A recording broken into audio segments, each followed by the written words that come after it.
यी सेवादेखि फ्लाइटको टिकट काट्ने एकदमै सजिलो तरिका।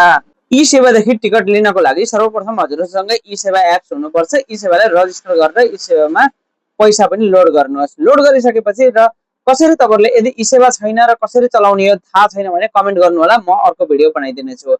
र यी सेवा छ भने यहाँ एयरलाइन्समा क्लिक गर्नुहोस्।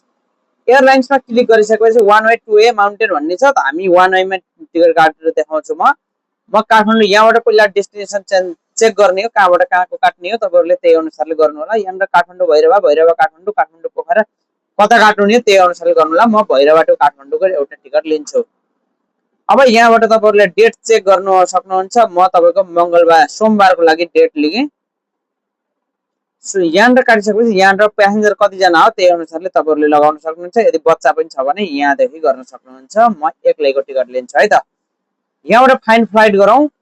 फाइन्ड फ्लाइट गरिसकेपछि यहाँ यस्तो किसिमले देखाउँछ र यहाँ सबैभन्दा सस्तो हो भाइ। यहाँ चिप सेट भनेको सबैभन्दा सस्तो माथितिर देखाइरहेको छ। यसले 7200 को 1 बजेको टिकट सिरी एयरलाइन्सको। अरुको महँगो छ।